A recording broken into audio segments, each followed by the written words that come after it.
Hello everyone, my name is Saurabh Kumar and you all are watching the Kunaisans channel. Today I am here with a video that constitute information about a heated up topic, that is the India and China standoff that is going on in the past few months, and it started with the 20 soldiers of Indian army killed during a standoff in the Galwan Valley region in the June 15. So this video will give you an insight of the defense power of the two nuclear capable nations, that is India and China.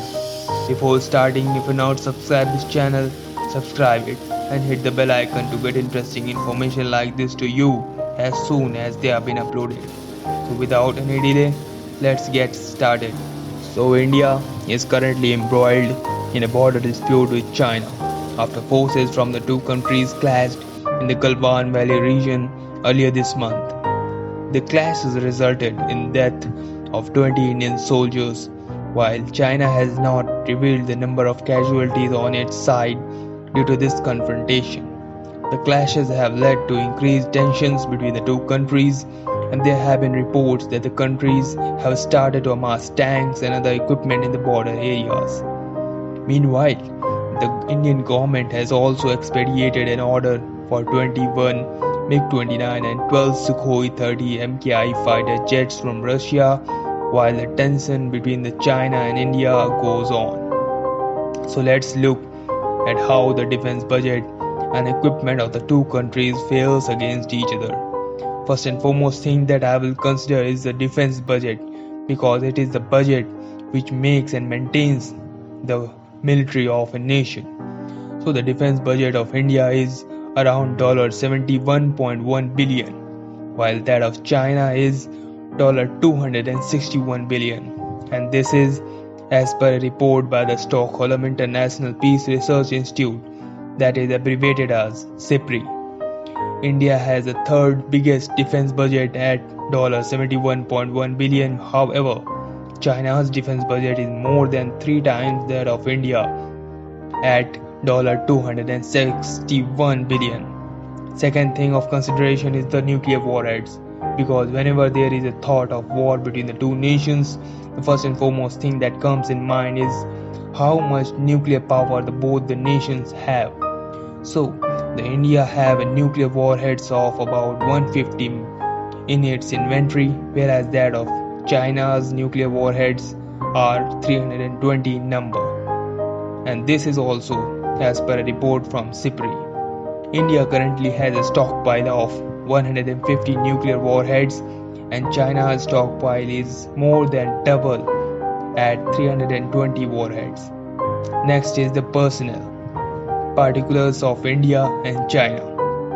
Active personnel of India is 14,44,000, whereas that of China's active personnel in its military is 21,83,000, and the reserve personnel of India is 21 lakhs, and whereas that of China's reserve personnel is 5,10,000. India's active personnel include 14,40,000 personnel, which is lower than China's 21,83,000 personnel. However, India has a much better bench strength with 21,000 reserve personnel compared to China's 5,10,000 reserve personnel.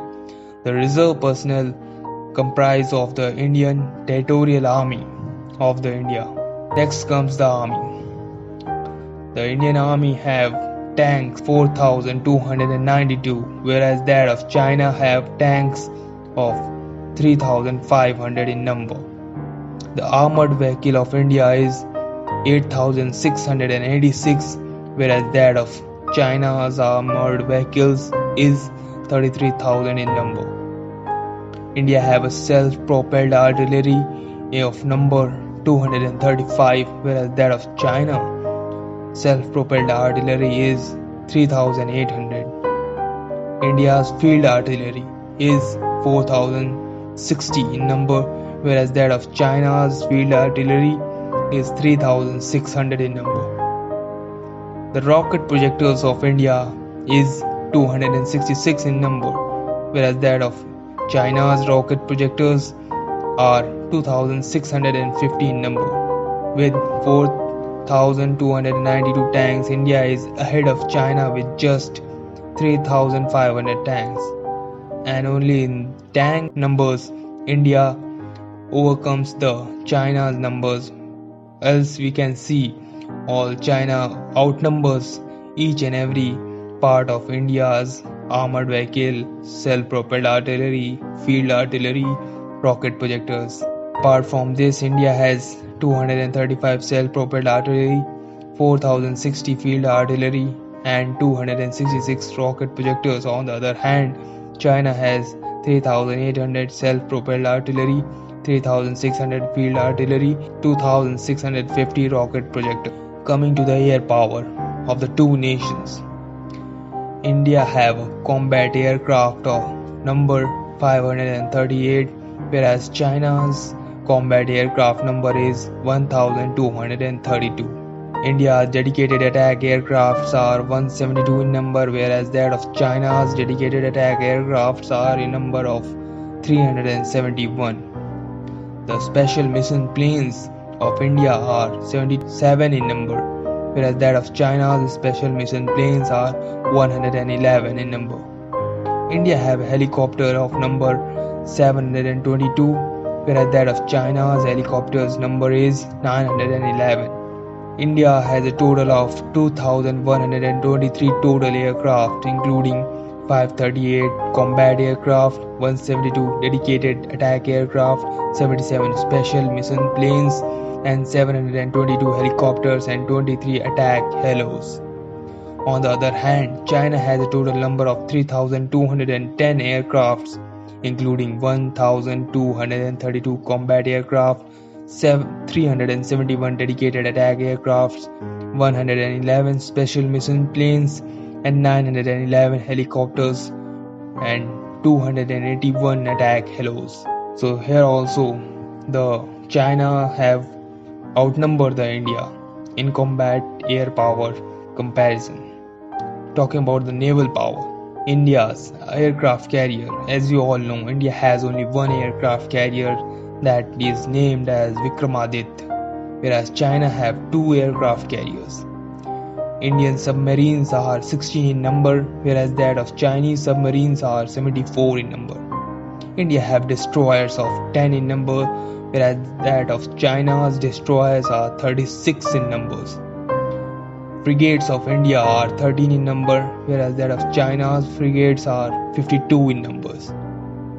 India's corvettes are 19 in number, whereas that of China is 50. Mine warfare of India is 3 only, whereas that of China mine warfare is 29 in number. And the coastal patrol of India is 139, whereas that of China's coastal patrol is 220. India has a fleet strength of 285, including 1 aircraft carrier, 16 submarines, 10 destroyers, 13 frigates, 19 corvettes, 3 mine warfare ships, and 139 coastal patrol ships. China has a fleet strength of 777 with 2 aircraft carriers, 74 submarines, 36 destroyers, 52 frigates, 50 corvettes, 29 mine warfare ships, and 220 coastal patrol ships. So as you can see that here also in naval power, China has outnumbered India. But one thing I would like to tell you is that strategically it is unwise for China to take the initiative to get into a comprehensive military conflict with India, a big country with comparable military strength. At this point in time, the general view among these military analysts is that if China has an advantage in terms of psychology, equipment, and logistic mobilization, India too has advantage on various fronts such as deployment, supply line, practical war experience, topography, and climate, among others. If India's disadvantage remains in the fact that its capital lies within the bombing range of China, China's key disadvantage is its particularly long supply lines. Therefore, if the conflict ends in a short period of time, it will benefit China, but if it is prolonged, China will be disadvantaged. So if a war starts, India will make all efforts to prolong it as long as possible, and the US is likely to help India to attain this objective. Even if the two sides ended in a tie, in India it will be counted a victory and the national morale will rise sharply. On the contrary, in China, the morale will decline if it cannot beat India decisively. Therefore, in its effort to teach India a lesson, they fear China might lose more than it would gain. So, India is always in a plus point. This was all about the defense comparison of the two nations. Hope you liked the video. Thank you for watching.